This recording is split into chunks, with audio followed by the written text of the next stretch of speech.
Bonjour à tous et bienvenue au lycée Jean de Pange à Sarreguemines pour une émission spéciale rentrée des classes. Et merci beaucoup Muriel Sénou de nous accueillir aujourd'hui dans votre établissement, toute l'équipe de Mosaïque Cristal. Bonjour à tous et je suis ravie de vous accueillir pour cette très belle journée de rentrée. Merci beaucoup. Merci à vous. Alors vous allez voir, on va faire un large focus sur le Pange, comme on dit ici, et on va donner aussi la parole à tous ces invités qui sont avec nous aujourd'hui et qui vont pouvoir s'exprimer au fil de l'émission. Et puis on terminera avec un sujet sur l'histoire de ce lycée sarregueminois. Entre-temps, on ira prendre des nouvelles de l'avancée de la crèche franco-allemande Kita Salut. Quelques jours avant la rentrée, le ministre de l'Éducation nationale, Gabriel Attal, a fait des annonces. Vous entendrez la réaction au niveau du syndicat SNES-FSU. Bonne nouvelle pour les étudiants, les montants des loyers sont en baisse à Metz. Au lycée Henri Nominet, le personnel est formé aux gestes de premier secours. Et au lycée Jean de Pange, les tout premiers élèves à avoir fait leur rentrée, c'était hier soir, c'était les internes. Mais on va commencer cette émission avec les plus petits qui sont de retour sur les bancs de l'école Baron de Günzer à Bitche. C'est un reportage de Thibaut Desmerlet. Donc nous sommes heureux de vous accueillir pour cette rentrée 2023 à l'école Günzer et de vous retrouver pour ceux qu'on connaissait déjà. Donc on va procéder à l'appel des élèves par classe en commençant par les plus grands. Une nouvelle année scolaire commence pour les 68 élèves de l'école Baron de Günzer à Bitche. En dehors de ceux et celles qui connaissent déjà les lieux, c'est 11 enfants entrant en CP qui découvrent pour la première fois leur nouvel établissement. Les parents sont restés à leur côté pour le début de la matinée. C'est le cas de Peggy qui a suivi sa fille Sibylle. Très stressée. Avant ça allait, mais une fois qu'on est rentré dans la cour, le stress est arrivé. Elle a des copines, elle a une petite Maëlle qu'elle voit souvent et qui est avec elle dans la même classe, donc il n'y a pas de souci. Et elles se sont suivies depuis toute petite, donc ça va aller je pense. Mais j'ai pas de crainte du tout. Après l'appel, les CP et leurs parents ont eu droit à une surprise de la part des plus grands élèves. L'enseignement de l'allemand est très important dans cette école biculturelle. Ils ont donc joué une petite pièce de théâtre dans la langue du voisin, suivie de la remise personnalisée des Schultüten. Donc une tradition à l'allemande, donc avec les Schultüten, qui sont un paquet surprise avec des friandises, du matériel scolaire qui est donné par les plus grands élèves aux plus jeunes. C'est du matériel qui est fourni par le conseil départemental qui favorise ce dispositif. Après cette représentation, les élèves ont rejoint leur salle de classe pour commencer directement le programme de l'année. Pour le baron de Günzer, les effectifs se sont stabilisés. Aucune fermeture de classe n'était à l'ordre du jour, contrairement aux années précédentes. Une nouvelle enseignante a également rejoint l'équipe pédagogique. Muriel Sénou, on vient de voir des enfants, mais la rentrée finalement c'est impressionnant aussi pour les plus grands élèves. Et aujourd'hui, ici au lycée Jean de Pange, pour la première fois, vous avez décidé d'instaurer une journée d'intégration. Pourquoi, comment ? Écoutez, je crois que les professeurs du lycée Jean de Pange, on se soucie et les équipes bien évidemment, on se soucie de bien accueillir nos élèves qui nous arrivent de classe de 3e.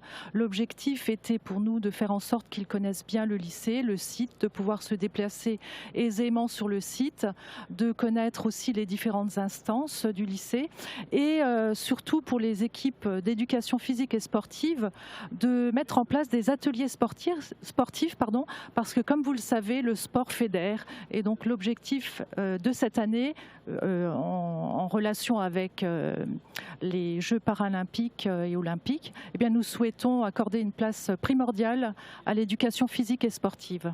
Voilà. On va parler de ces différents ateliers, notamment de cette journée spéciale dans cette émission, mais faire comme ça une journée d'intégration, c'est peut-être aussi d'autant plus important que l'établissement effectivement est grand. Il y a beaucoup d'élèves, beaucoup de professeurs, beaucoup de bâtiments. Alors, le nombre d'élèves, c'est 1100 environ, 1100 élèves pour cette année scolaire, tout confondu, de la seconde au BTS. Et une centaine de professeurs, 34 agents des personnels région et 20 personnels administratifs. Ensuite, il y a les services de vie scolaire, 12 assistants d'éducation et 3 conseillers principaux d'éducation. Voilà. Beaucoup de monde et beaucoup qui sont mobilisés aujourd'hui pour cette journée spéciale d'intégration. Et parmi les nombreux ateliers qui sont proposés aux élèves, il y a la visite de l'établissement, mais alors qui ne se fait pas du tout de manière classique. Gilles Vérenne, racontez-nous ce que vous avez concocté pour les élèves. Donc on a conçu une chasse au code, c'est-à-dire qu'il s'est agi pour nous dans un premier temps de repérer un certain nombre d'emplacements importants du lycée pour les élèves. Et à ces endroits, on a mis un QR code qu'ils doivent flasher pour résoudre un certain nombre d'énigmes, pour découvrir ces emplacements importants du lycée. Il s'agit pour les élèves de s'orienter dans l'espace de l'établissement avant qu'ils s'orientent par la suite dans le temps pour leur orientation future en seconde, en première, en terminale. Alors justement, est-ce que votre atelier, c'est pas quelque part aussi une manière de les attirer vers la spécialité numérique et sciences informatiques ? Alors effectivement, quand on a pensé à cette chasse au code, pour mettre les élèves en autonomie, utiliser les outils numériques, c'est une stratégie que connaissent beaucoup d'enseignants en fait. Effectivement, utiliser le smartphone à bon escient, pour le coup, puisque dès l'année de seconde, ils ont un enseignement de sciences du numérique.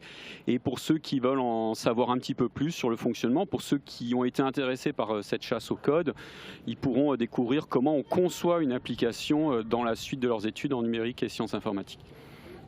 Concevoir une application, ça passe par tout ce qui est du langage informatique.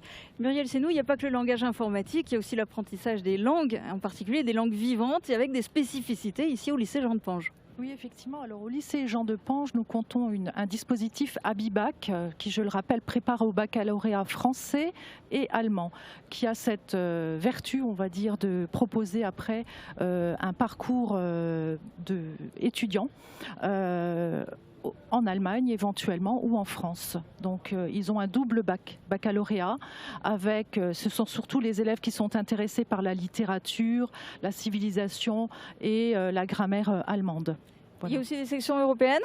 Il y a aussi une section européenne allemand, une section européenne anglais, bien évidemment. Et il y a aussi un enseignement d'italien au lycée Jean de Pange. Et nous avons obtenu au mois d'avril, au printemps dernier, la labellisation Euroschool, qui nous distingue plus particulièrement par rapport au profil international européen transfrontalier. Avec aussi une certification ? Certilingua, effectivement, mais là, ça s'adresse plus particulièrement aux élèves qui souhaitent monter un dossier en partenariat avec leurs professeurs qui les accompagnent et leur proposent cette certification Certilingua. Pour avoir les fameuses notes A, B, C oui, effectivement. Dans les niveaux de langue. Ok. Alors tout ça, ce sont pour les lycéens, mais les langues, elles s'apprennent dès le plus jeune âge et en particulier dans notre région. Des enfants de 0 à 3 ans vont intégrer mercredi la Kita Salut. C'est une structure unique, une crèche transfrontalière, l'aboutissement d'un projet transfrontalier de longue haleine mené par la ville de Sarrebruck et la communauté d'agglomération Sarreguemines-Confluence. Les élus du territoire ont pu visiter les lieux en avant-première. Marie-Morgane a participé à la visite. Un projet de longue haleine qui aboutit enfin.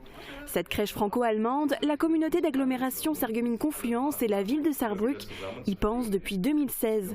7 ans plus tard, elle est sur le point d'ouvrir ses portes. Mercredi 6 septembre, 33 enfants pourront être accueillis dans la Kita Salut. Parmi eux, 11 places sont réservées aux enfants venant des communes de l'agglomération. Tous ces enfants évolueront ensemble au sein de cette structure située dans le quartier de Brébar à Sarrebruck, un axe particulièrement fréquenté par les travailleurs frontaliers.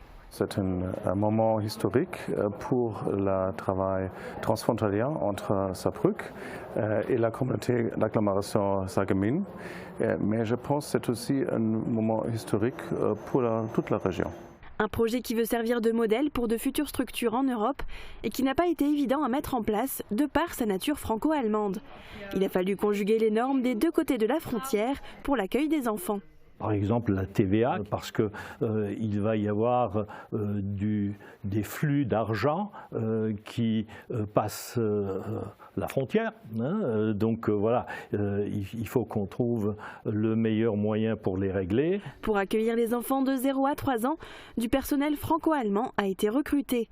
La directrice est française et a une forte expérience dans des structures de la petite enfance en Allemagne. Elle a travaillé notamment dans des jardins d'enfants. Je trouve ce projet simplement fantastique quand on voit les enfants évoluer de l'âge de quasiment 0 ans, puisqu'on les prend tout petits, jusqu'à l'âge de 6 ans. Quand ils partent, évidemment, ils ne parlent pas parfaitement français, mais ils jouent à être des Français, avec un accent français, certains mots sont français. Les petits qui arrivent en crèche, à l'âge de 1 an souvent, les premiers mots qu'ils disent, ce sont des mots français. Enfin, c'est génial de voir ça. En plus de la Kita, un jardin d'enfants, ou Kindergarten, ouvrira ses portes dans le même bâtiment.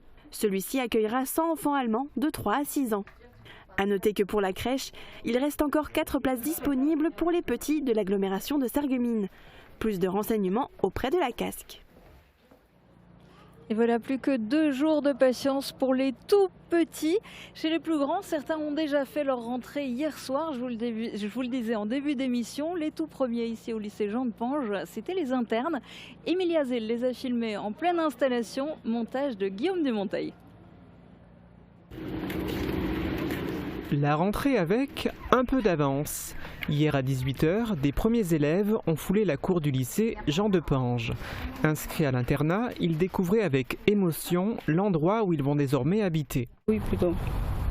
C'est dur. Je m'attendais pas que ce soit aussi dur, mais j'ai vu la chambre et voilà. Ma chambre me manque. Ouais, mais sinon ça va bien se passer. Très bien se passer. Ça fait bizarre un peu de partir de la maison. D'habitude, je rentrais tous les soirs. Ça va me faire bizarre. Ce choix d'opter pour l'internat dans le cadre de leur scolarité s'est fait après mûre réflexion. Ils ont tous une bonne raison d'avoir pris cette décision. Pouvoir réviser, d'être proche du lycée. Après, je pense que c'est plus pratique aussi parce que tous les soirs, rentrer, ça fait des longues heures de trajet en tout. Donc on gagne du temps.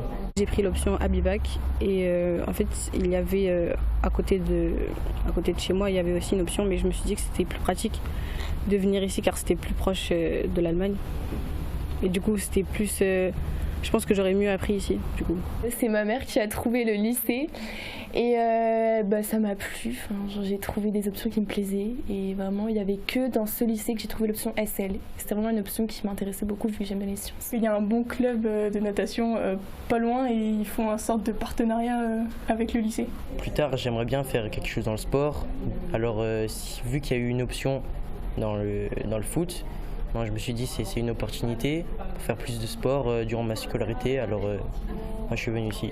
Au lycée Jean de Pange, on dénombre 15 élèves internes en seconde et une quarantaine pour l'ensemble de l'établissement, tous niveaux confondus. Après les avoir aidés à s'installer, leurs parents s'en sont allés avec également pas mal d'émotions. C'est un peu émouvant, hein, donc en fait c'est un grand pas quand même pour elle et pour nous aussi. Oui. En fait on est un peu ému, mais aussi très content en même temps. Ça fait depuis quelques années avec ses aînés et voilà, donc c'est une question d'habitude on va dire. Voilà. C'est compliqué, c'est la première séparation officielle on va dire, on s'engage pour 1 année voire 3 si tout se passe bien. Donc nous on est contents si elle est contente, donc si elle me dit qu'elle va bien, nous on ira très bien. Ça fait toujours un peu drôle, mais on sait qu'elle est bien installée, qu'il y a une bonne équipe de surveillants et que ça va aussi très bien avec le club de natation, donc elle est contente, alors on est contente avec elle. C'est beaucoup d'émotions. Après voilà, il grandit, on le laisse vivre ses rêves et voilà, on le suit, on est là on le soutient et puis voilà, on espère que tout se passe bien. Les internes vont progressivement prendre leur marque et découvrir leur nouvelle vie qui sera, on s'en doute, riche en enseignements et en découvertes. Et oui, et parmi les élèves qui optent pour l'internat au lycée Jean de Pange, certains viennent pour des options ou des spécialités qui sont peu répandues, par exemple le théâtre. Alors Sophie Jochou, ici, il y a à la fois l'option et la spécialité. Oui, c'est ça. C'est vrai que les élèves ont la chance d'avoir la possibilité de prendre l'option théâtre dès la seconde. C'est 3 heures. de co-enseignement, donc entre un professeur qui a la certification et un professionnel du spectacle. Et cette option donc, se distribue en 1 heure en général, 1 heure d'enseignement théorique et 2 heures d'enseignement pratique. Cette option est maintenant poursuivie depuis cette année et proposée également aux élèves de première terminale. Et donc c'est très pratique pour ceux qui souhaitent continuer sans forcément prendre l'enseignement de spécialité qui est plus important en nombre d'heures, en termes d'heures. Alors justement, quand on choisit en spécialité, en première et en terminale, ça se passe comment? Là, ça devient plus costaud, hein? Alors l'enseignement de spécialité, au même titre que les autres enseignements de spécialité, compte donc 4 heures en première et 6 heures en terminale.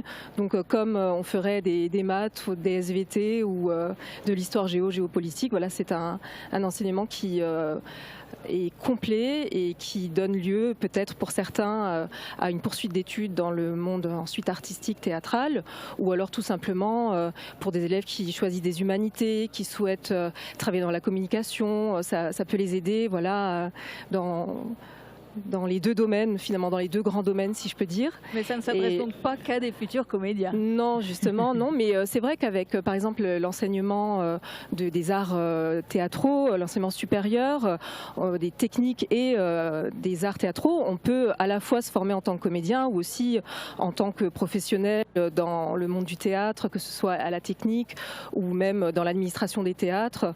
Et pour ceux qui souhaitent tout simplement bénéficier d'un enseignement dans les humanités, dans la littérature, et en même temps avoir la possibilité d'être plus à l'aise peut-être à l'oral, de se former dans la communication interpersonnelle, etc. Donc voilà, c'est... Mais vous vouliez compléter?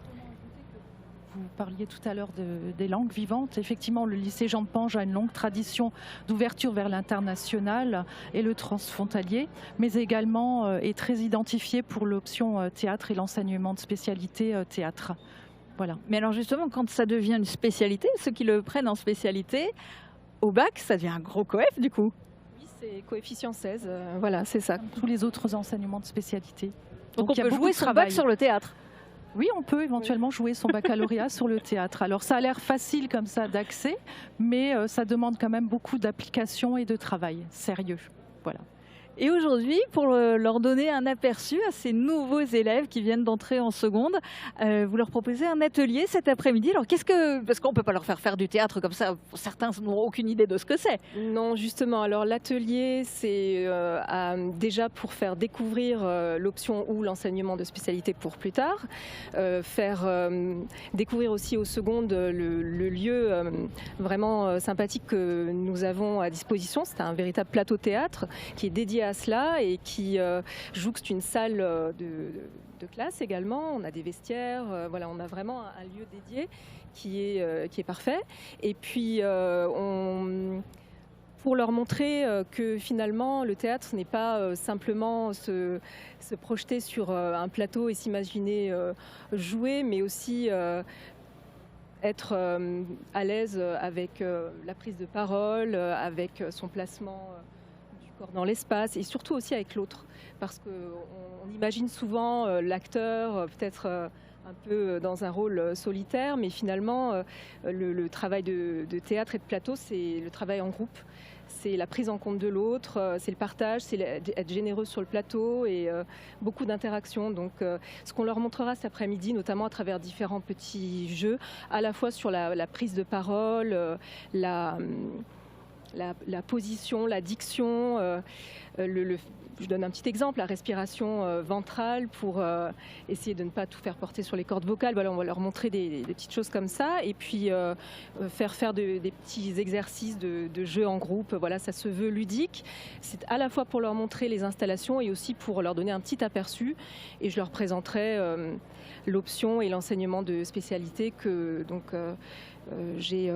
moi c'est l'option et ma collègue Madame Bolidoum l'enseignement de spécialité. Oui, je dirais même un large aperçu et puis sans doute l'occasion de susciter des vocations, en tout cas de les amener à choisir voilà. Cette option, voire cette spécialité. C'est ça, parce qu'il n'y a aucun prérequis. Donc on peut, même si on ne l'a pas choisi encore en seconde, la choisir ensuite en première, soit en option, soit en enseignement de spécialité. Et ben voilà, donc comme ça le message est passé. Et alors on parlait de l'internat tout à l'heure et puis je disais qu'il y avait des élèves qui venaient à l'internat parfois de loin pour l'option théâtre, mais il y en a aussi qui viennent pour les sections sportives. Alors Isabelle Clément, je voudrais que vous nous disiez lesquelles. On a entendu déjà un petit peu des élèves qui témoignaient là dans le reportage. En fait, on a un petit peu tout entendu puisqu'il y a effectivement la spécialité foot, donc avec une section sportive football. Et nous avons également un partenariat avec le club de natation qui est présent depuis une dizaine d'années déjà, qui facilite en fait l'entraînement sportif de haut niveau des élèves, mais également avec la partie scolaire qui a toute son importance puisque les élèves sont testés à la fois au niveau de leur capacité motrice, mais également par rapport à leur capacité de travail. Donc pour le moment, foot et natation, mais ça venait à se développer ? Ben oui, nous avons le désir d'ouvrir une section athlétisme et une section lutte. L'athlétisme parce que déjà elle existe en collège et qu'on aimerait bien pouvoir faire la continuité. Et la lutte parce que c'est quand même... nous avons à Sarreguemines la chance d'avoir un club de très très haut niveau et qu'il serait très bien de donner la chance à nos élèves de pouvoir mêler les deux, leur activité et leur scolarité. Ça serait plus pratique pour les jeunes athlètes. Alors dites-nous un petit peu, Muriel Seynaud, comment ça fonctionne, une section sportive ? L'élève, il se retrouve à avoir un cursus différent, il zappe pas des matières. Il ne zappe pas du tout de matière, bien au contraire, l'objectif est d'intégrer l'entraînement, les séances d'entraînement, à l'emploi du temps du lycéen. Donc il y a des créneaux horaires qui sont aménagés, par exemple pour la natation, il démarre à 6h du matin, donc les équipes qui préparent le petit déjeuner ont déjà préparé les plateaux, l'élève déjeune, prend rapidement son petit déjeuner et ensuite se rend au stade nautique pour pratiquer donc son sport et revient pour 8h ou 9h selon l'emploi du temps qui est formalisé dans l'application dédiée tout au long de l'année. Voilà. Ça doit être un joli casse-tête pour organiser les emplois du temps, parce qu'après ça se poursuit en fin de journée, c'est ça ? Ça se poursuit aussi en fin de journée, parce qu'il y a des fois ou parfois des entraînements qui ont lieu après 17h, et donc les élèves reviennent tardivement pour le dîner. Là aussi, tout est préparé à l'internat. Donc je le répète, l'objectif c'est de faire en sorte que l'élève puisse parfaitement assister à tous ses entraînements et suivre sa scolarité. Donc ceci, on le réalise au moyen d'une convention avec la Maison régionale de la performance. C'est une convention officielle signée entre les différents recteurs, la Maison régionale de la performance et le lycée. Donc tout ce qui peut être aménagé est aménagé. Voilà. Ceci dit, Isabelle Clément, il y a du sport pour tout le monde. Il y a les fameuses 2 heures d'EPS dans l'emploi du temps hebdomadaire. Et puis en plus de ça, tous les élèves peuvent s'inscrire sur leur temps libre en UNSS. Vous leur en montrez d'ailleurs un aperçu aujourd'hui. Il y a plusieurs disciplines auxquelles ils peuvent participer. Aujourd'hui, nous allons les faire un petit peu. L'objectif, c'est un petit peu qu'ils jouent, qu'ils apprennent à se connaître essentiellement. Donc, pour la journée d'intégration, nous proposons du badminton en doublette, nous proposons du volley assis. Donc, ceci en rapport avec les Jeux Olympiques et notamment les Jeux Paralympiques. Et puis, nous avons la chance au lycée Jean de Pange d'avoir 16 rameurs. Donc nous leur proposons également un petit atelier où ils peuvent s'essayer aux rameurs, quoi. Voilà. Et sinon, de manière générale, tout au long de l'année, quelles sont les disciplines qu'ils peuvent pratiquer en UNSS ? Disons qu'ici, c'est très très riche. Nous avons à la fois une UNSS de loisirs où nous amenons les élèves à connaître le plein air et à vivre des activités qu'ils ne connaissent pas, comme par exemple l'aviron, l'escalade, une sortie ski. Et puis nous leur donnons également la possibilité de pouvoir faire toutes les activités qu'ils ont envie de pratiquer, à savoir du badminton, du football, de la musculation, du rameur, de la danse, du step. Et puis cette année, nous allons initier une nouvelle UNSS, une UNSS santé, dans laquelle nous allons pratiquer par exemple le réveil musculaire le matin, à partir de 7h30 jusqu'à 8h. Nous allons faire venir des intervenants en sophrologie, des intervenants yoga, et de la marche nordique, pour s'occuper un petit peu des cas plus particuliers d'élèves qui sont un peu anxieux et qui ont du mal avec l'école, qui ont des craintes, des angoisses. Voilà. Ça s'élargit encore. En UNSS aussi, il y a de la compétition. Et d'ailleurs, le Pange a déjà pas mal brillé. Oui, c'est vrai que depuis quelques années, le Pange est quand même très très bien placé au niveau de l'académie. Nous avons eu la chance de pouvoir aller à 2 championnats de France cette année, en escrime et en natation. Et effectivement, nous espérons que pour cette année à venir, ça sera la même chose. On vous le souhaite. Bon, dans le monde du sport, on le sait particulièrement, les petits bobos, voire les blessures, ça peut arriver. Quant aux cas plus graves, dans certains établissements scolaires, on se forme aux gestes de premier secours. Quelques jours avant la rentrée des classes, c'est le personnel de la vie scolaire du lycée Henri Nominet de Sarreguemines qui a suivi un cours. Reportage de Marie-Morgane Pires. La cour et les couloirs de l'établissement sont encore vides. À une semaine de la rentrée, on entend du bruit dans une seule salle de classe du lycée Henri Nominet. Ce ne sont pas des élèves qu'on y retrouve, mais des personnels de la vie scolaire. Une dizaine d'entre eux s'est porté volontaire pour participer à une journée de formation de secourisme. C'est Hugues Biltauer, professeur d'EPS au lycée et moniteur premier secours, qui leur apprend les bons gestes. Pour venir en aide aux élèves et puis aussi pour que les enseignants se sentent prêts à intervenir en cas de situation dans la classe qui peut porter préjudice à un élève. Genre quelqu'un qui s'étouffe avec un capuchon, quelqu'un qui tombe de la chaise. Voilà, plein d'incidents arrivent parfois. Alors pour apprécier la respiration, il faut basculer la tête et faire une élévation du menton. Et là, si on regarde, le passage pour l'air est beaucoup plus important. Position latérale de sécurité, bouche à bouche, contact des secours, le personnel connaît désormais les premiers réflexes à avoir en cas d'incident. À la fin des 7 heures de formation, les participants repartent chacun avec leur diplôme du PSC1, Premier Secours Civique 1, qui atteste d'un bon niveau de connaissance en secourisme.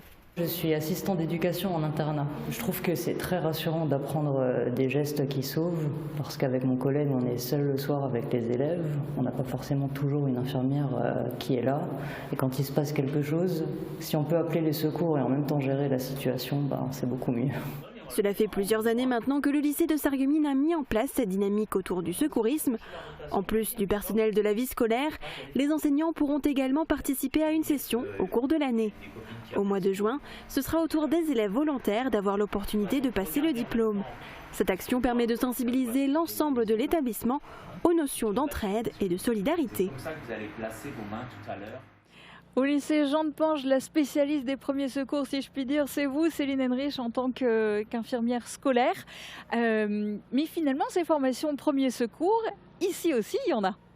Oui, tout à fait. Alors, à savoir que durant la dernière année scolaire, 3 sessions ont été organisées, 2 sessions en faveur des élèves et une en faveur du personnel, qui est animée par la Croix-Rouge de Sarralbe depuis une vingtaine d'années. Tout à fait. Et alors, vous racontez-nous un petit peu votre rôle en tant qu'infirmière scolaire. Quelles sont vos missions ? Alors, mes missions, si on peut dire, consistent en 3 axes pour être un peu plus global. Donc, la première est le suivi individualisé des élèves. Cela consiste à accueillir les élèves et à les accompagner selon leurs besoins. Voilà. Et cet accompagnement, il se fait avec les équipes, avec les collègues. Voilà. C'est vraiment un travail aussi d'équipe. Quels sont les types de situations auxquelles vous êtes confrontés ? Voilà, il peut y avoir les petits bobos, les blessures en OPS, mais aussi des situations de stress aussi. Les élèves peuvent être un peu angoissés. Oui, voilà. À signaler aussi que vous êtes toute seule, vous êtes la seule infirmière scolaire pour cet établissement, oui, qui est quand même très grand. C'est un établissement aussi dans lequel il n'y a pas d'assistante sociale. Alors du coup, je suppose qu'on vous expose des cas qui ne correspondent pas forcément à vos missions premières non plus. Oui, c'est vrai qu'on n'a pas d'assistante sociale au lycée et que des fois les situations peuvent être complexes, mais encore une fois, je ne suis pas la seule à être face à ces situations. Souvent, c'est les professeurs aussi qui sont les premiers... les élèves se confient aussi à eux, à mes équipes, à mes collègues CPE, et donc nous devons travailler en équipe, nous devons également collaborer quand cela est possible, que ce soit avec le proviseur adjoint, M. Starr, Mme Senou, et mes 3 collègues CPE, et les professeurs, ainsi que tous les professeurs. Donc on essaye d'analyser les situations et de faire au mieux pour aider les élèves. Et de faire aussi de la prévention santé ? Tout à fait, ça fait partie des missions. La promotion de la santé fait partie de la mission. Ça vise à assurer des conditions favorables à la santé et au bien-être des élèves et donc ce qui favorise leur réussite scolaire. Et dans ce cadre-là, on essaye de mettre en place des actions d'éducation à la santé tout au long de l'année.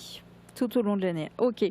Alors, il y a la prévention côté santé, il y a aussi la prévention sociétale, quelque part, si je puis dire, avec une nouveauté pour cette rentrée, c'est la mise en place d'un plan de prévention du harcèlement.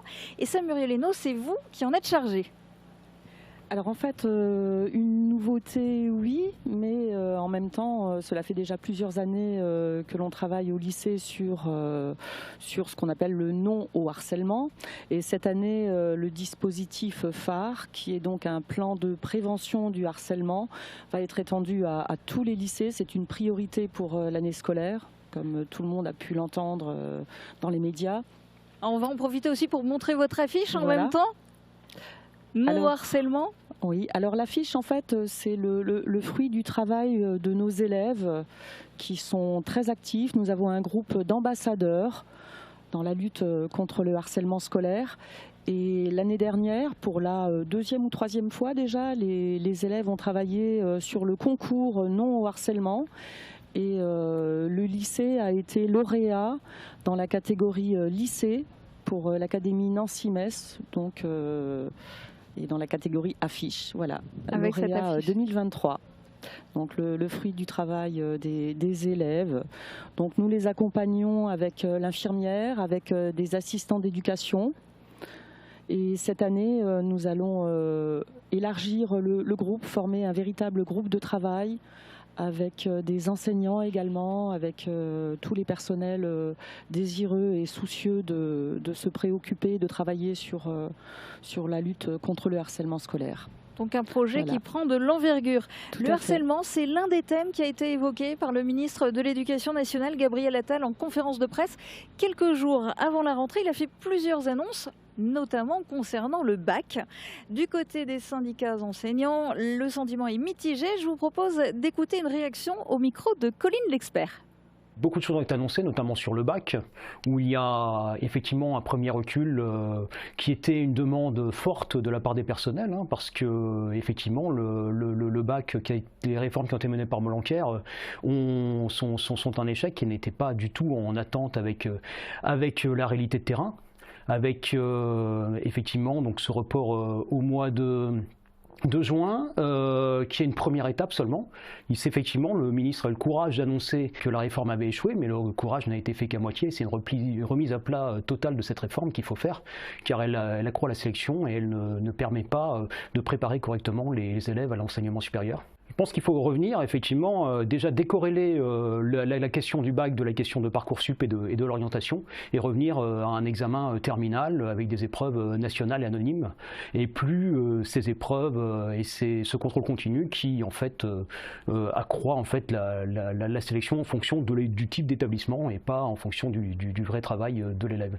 Une autre mesure, c'est la revalorisation salariale des professeurs titulaires. C'est une avancée pour vous, c'est un bon point? Alors, il faut être clair sur la revalorisation. En moyenne, les mesures représentent 5,5% d'augmentation pour les personnels titulaires. L'inflation sur un an est de 5,7%. Donc ces mesures ne compensent même pas l'inflation. Elles sont ciblées essentiellement sur les débuts de carrière et elles sont de toute façon extrêmement insuffisantes au regard du déclassement et des pertes de pouvoir d'achat de plus de 20% qui ont lieu depuis le gel du point d'indice depuis 2006. En Muriel Hénaud, au lycée Jean de Pange aussi, point d'interrogation, étiez-vous concerné par un fort taux d'absentéisme au troisième trimestre? Est-ce que pour vous, c'est une bonne chose que toutes les épreuves du bac, y compris de spécialité, aient lieu au mois de juin? Alors, un fort taux, je n'emploierai pas ce vocabulaire, je dirais un taux d'absentéisme. Effectivement, on l'a constaté, les professeurs l'ont constaté, nous ont alerté sur le sujet et l'équipe de direction a fait remonter, comme on le fait habituellement pour ce genre de phénomène. Pour autant, écoutez, je crois que les choses vont dans le bon sens. Les professeurs sont satisfaits puisque les épreuves d'enseignement de spécialité sont reportées au mois de juin. Ils auront tout le loisir de les accompagner encore quelques mois dans le cadre de la préparation de ces examens. Donc oui, ça laisse une plus bonne de chose. temps pour mener le programme. De temps, oui, effectivement. Pour autant, les programmes étaient vus. Alors, dans ces annonces de pré-rentrée, le ministre Gabriel Attal a aussi annoncé l'interdiction du port de l'abaya à l'école. Est-ce que des élèves la portaient au Pange ou ont essayé de la porter? Et quel est le code vestimentaire dans le règlement intérieur de l'établissement? Alors, au lycée de Pange, je n'ai pas vu d'élèves porter d'abaya. Effectivement. Le règlement intérieur, eh bien, écoutez, c'est le même que pour beaucoup d'établissements. Les professeurs, les équipes se réunissent chaque année pour réactualiser le règlement intérieur. Ça a été fait l'année dernière.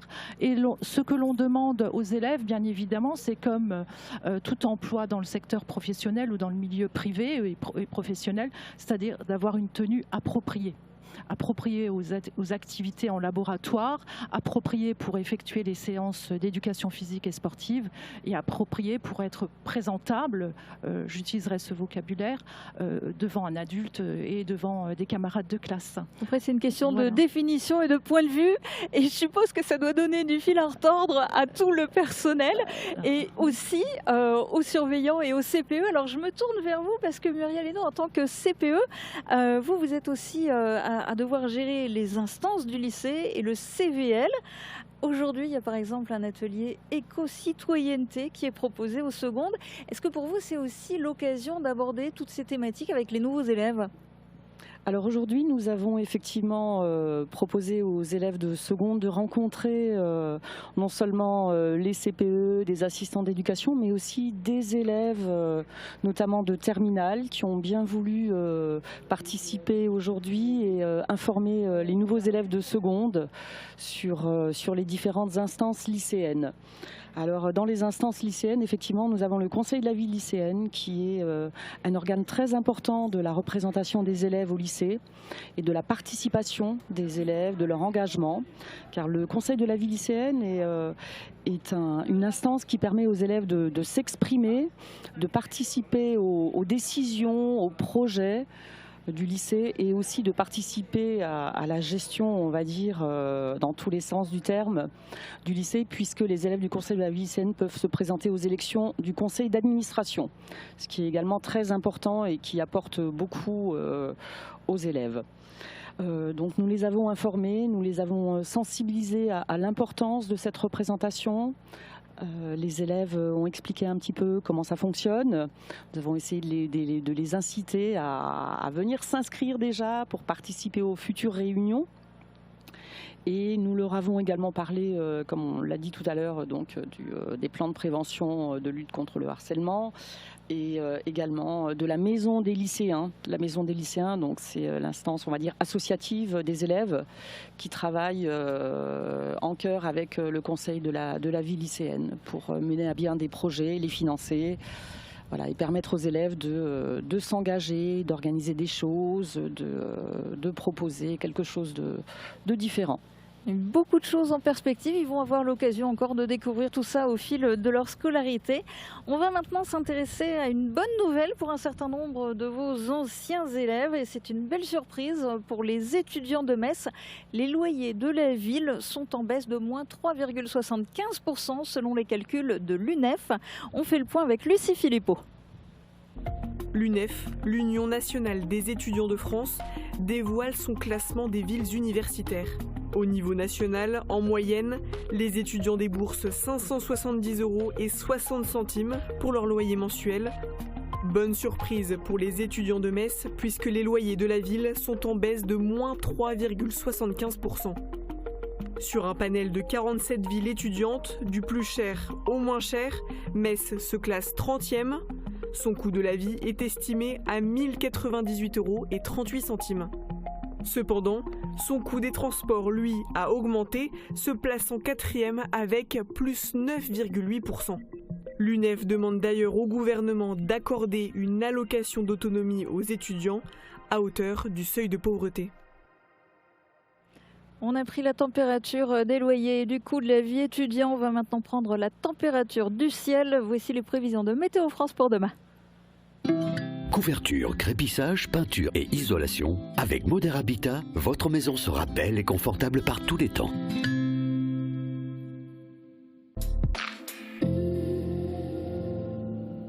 Bonjour tout le monde, ça Et que vous soyez chez les plus petits ou les plus grands, c'est toujours une journée importante. C'est le retour des contrôles surprises et des devoirs à la maison, mais c'est aussi le retour des copains et des jeux dans la cour de récré.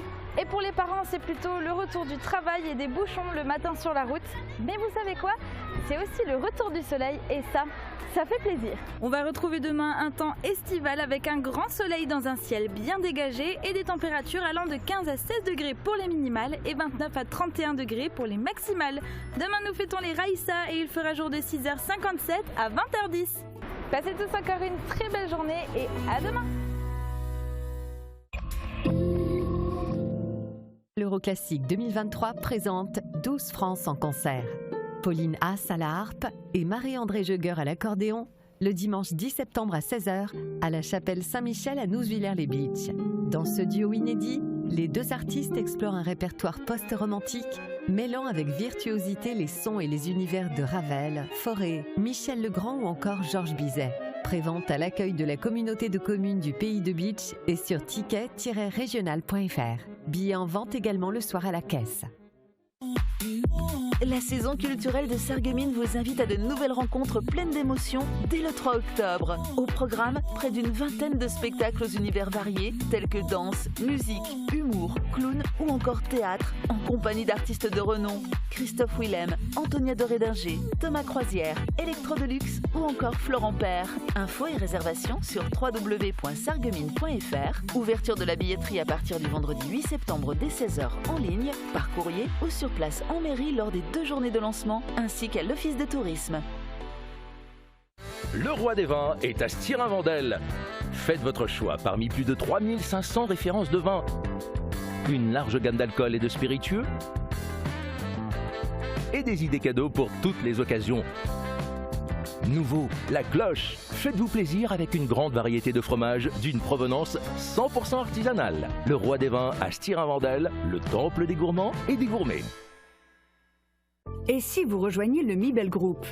Dans une unité de production à taille humaine, basée à Sarreguemines et qui œuvre dans les domaines du bien-être, de la santé et de la beauté.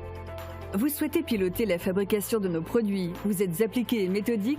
Alors venez rejoindre nos équipes en tant que conducteur d'installation chimique. Vous serez notamment amené à peser, fabriquer nos recettes tout en proposant des améliorations des différents équipements.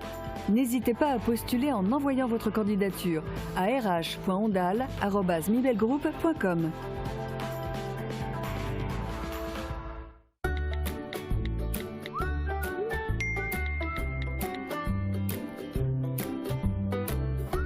C'est un mythe, tout ne finit pas au même endroit.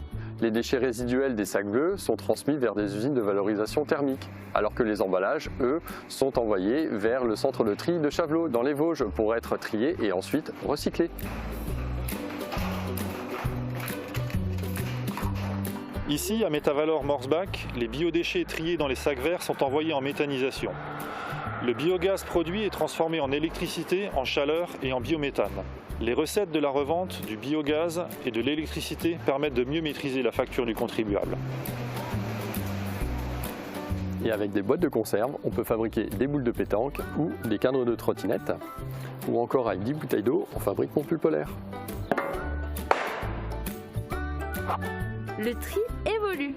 Pourquoi pas nous ?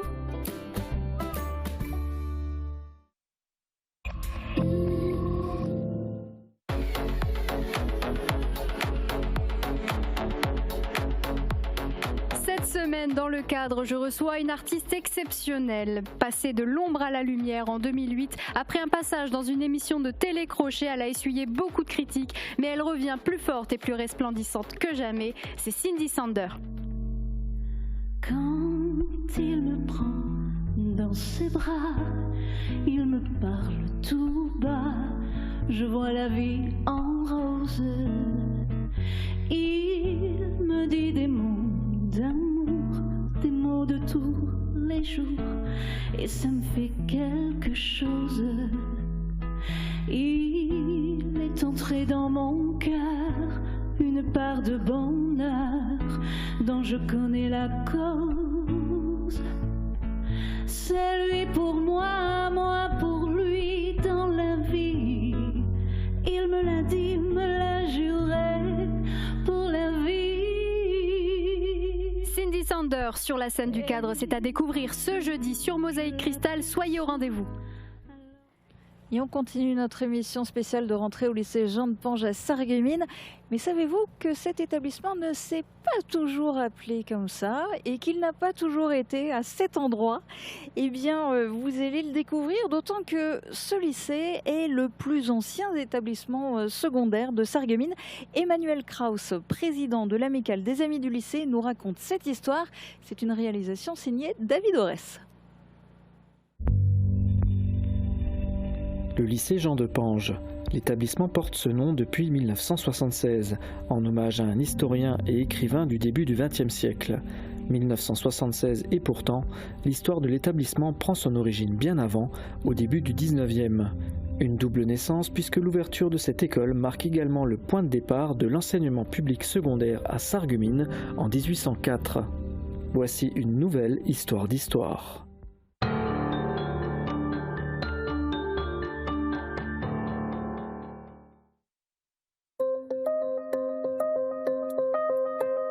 Le comte Jean de Pange était un historien et écrivain français, né en 1881 et mort en 1957.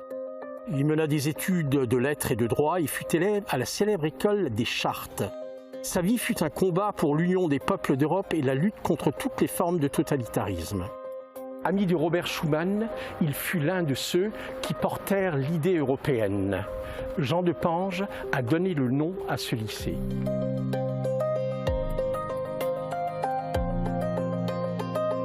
L'enseignement secondaire public à Sarreguemines date de 1804. Cette école était située dans l'ancien couvent des Capucins, devenu aujourd'hui le pensionnat Sainte-Chrétienne.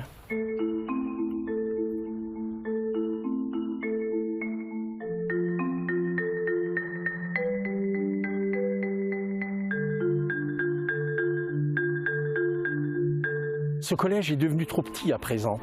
En 1816, il sera transféré dans l'ancien château du marquis de Chamboran. C'est à partir de ce bâtiment que s'organisera l'ensemble des bâtiments qui constituent actuellement le lycée.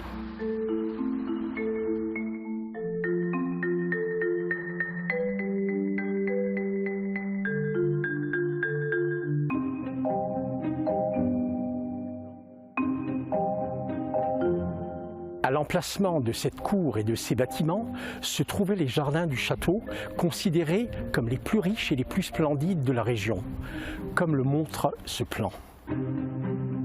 On note l'emplacement inhabituel du château par rapport au jardin.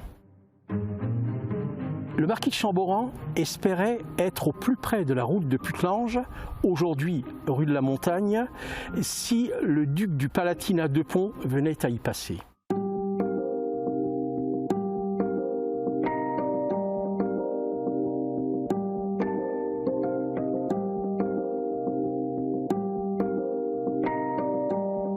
Les effectifs ont progressé pour atteindre 250 élèves. Dès lors, évidemment, le bâtiment Chamboran est devenu trop petit.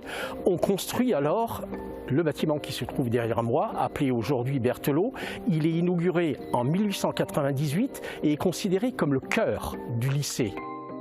Il est dédié aujourd'hui essentiellement aux enseignements des matières scientifiques.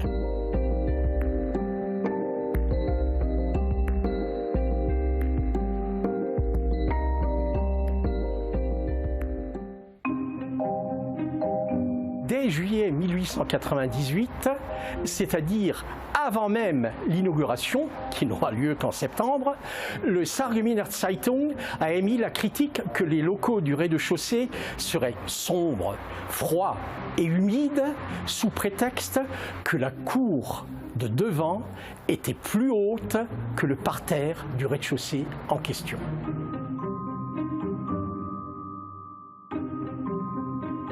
Une petite précision géologique au sujet des escaliers que je suis en train d'emprunter.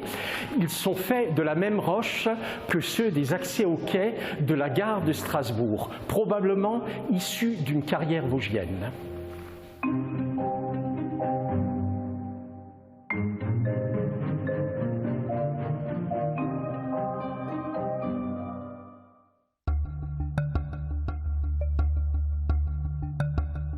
Au début de l'hiver 1930-1931, débute la construction d'un nouveau bâtiment le long de la rue de Nomeny. C'est l'actuel bâtiment administratif.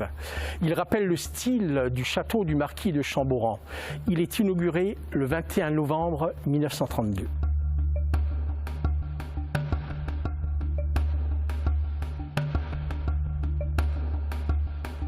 Le menu que vous voyez à l'écran est celui qui a été offert pour l'inauguration du bâtiment. Je vous en laisse constater la richesse.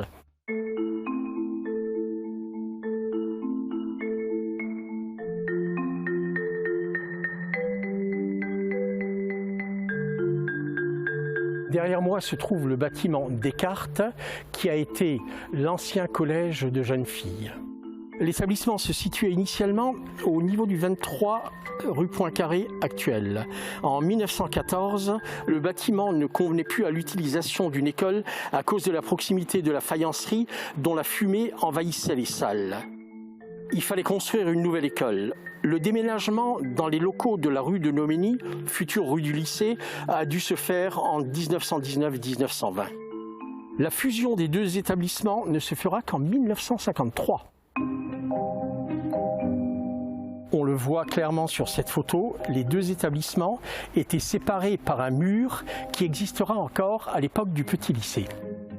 En avril 1920, la directrice de l'école supérieure de jeunes filles se plaint de ce que les lycéens jetaient des pierres sur les élèves en stationnant trop près du mur de séparation avec la cour de l'école.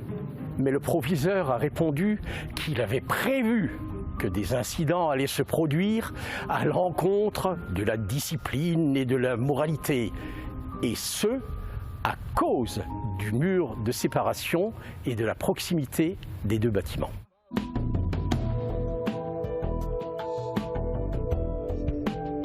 L'augmentation continue des effectifs et la nécessaire modernisation de l'établissement amèneront la municipalité à envisager la construction de l'internat, appelé aujourd'hui Victor Hugo, et de l'externat, derrière moi, bâtiment Galilée. Ils seront mis en service en 1961. Un peu plus tard, le gymnase, qui s'appelle Flaubert aujourd'hui, sera mis en service en 1967. En 1973, alors que l'effectif atteint 1800 élèves, le premier cycle du lycée sera accueilli par le collège Jean Jaurès qui vient d'ouvrir. Simultanément est créé un second cycle long économique ainsi qu'un collège d'enseignement technique commercial. Il faut noter qu'aucun nom patronymique n'avait jamais été retenu pour le lycée de Sarreguemines. 3 noms de personnalités nées à Sarreguemines avaient été retenus par Henri Higel, le marquis de Chamboran, le comte de Montalivet et le général Camille Crémer. C'est la Société d'histoire et d'archéologie de Sarreguemines qui persista à présenter le nom de Jean de Pange sous prétexte qu'il avait travaillé comme écrivain au rapprochement de la France et de l'Allemagne et pour l'unité de l'Europe. Le conseil d'administration en 1974, après plusieurs réunions, proposait le nom de Jean de Pange. L'inauguration officielle eut lieu en 1976. Henri Higel fut chargé du discours et bien qu'approuvant la dénomination, il continua à regretter qu'on n'ait pas donné le nom d'un Sarregueminois. Je voudrais en profiter pour rendre hommage à Henri Higel. Il fut élève et professeur au lycée. Il en était la mémoire vivante.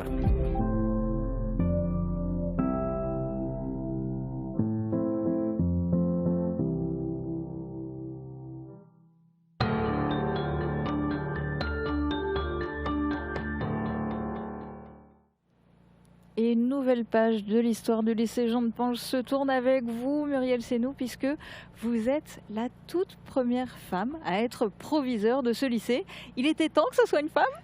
Écoutez, je vous laisse ce mot, ce commentaire. Je dirais simplement que je suis ravie, bien évidemment, de faire partie de l'histoire de ce lycée avec un grand H, cet illustre lycée.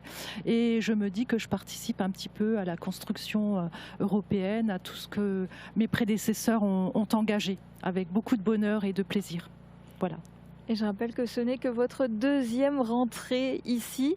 d'autant plus un grand merci, 1000 merci de nous avoir royalement accueillis dans votre établissement aujourd'hui, toute l'équipe.